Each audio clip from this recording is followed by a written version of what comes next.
Coach, bakit po yung aso na pinag-training namin sa inyo ay kapag dinadala namin sa ibang lugar ay para bang hirap na sumunod o hindi niya alam yung gagawin niya, pero kapag nasa bahay, nagagawa niya naman yung mga tinuro niya sa amin. Tapos pa kayo mag-practice Opo. sa loob lang ng bahay. Nasubukan niyo na bang mag-practice ng hindi sa bahay? There are many factors kung bakit hindi nakikinig ang aso tuwing wala sila sa loob ng bahay or kung saan ka madalas mag-training.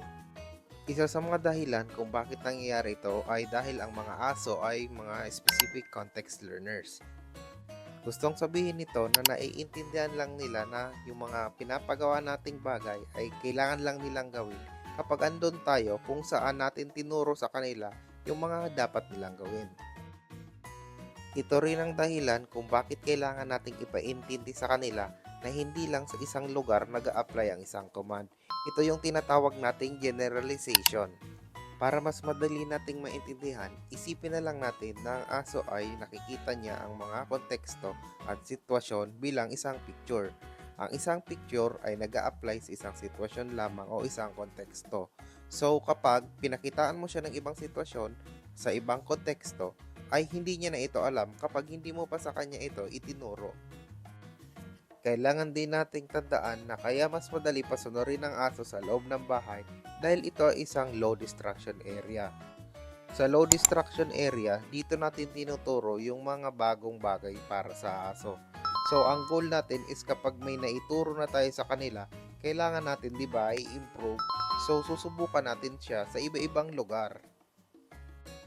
Nagiging mas mahirap lang naman na pasunurin ng mga aso kapag wala na sila sa bahay dahil sa environmental pressure. Ito yung mga distraction na kakaharapin nila sa labas ng bahay. For example, yung amoy, yung tunog, yung mga gumagalaw na bagay.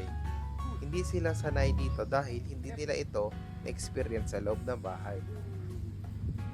Dahil nabubuo rin yung mga bagong behavior na tinuturo natin sa kanila sa loob ng bahay, doon din madalas nangyayari yung mga rewarding event. Kumbaga, mas ginugusto nilang sumunod sa loob ng bahay dahil alam nila na doon sila nabibigyan ng masasarap na treats o kaya mga laruan. So, mas gugustuhin nilang sumunod sa loob ng bahay. Ito yung tinatawag nating strong reinforcement history. Naaalala nila na lahat ng masasarap at magagandang bagay ay nangyayari sa loob ng bahay.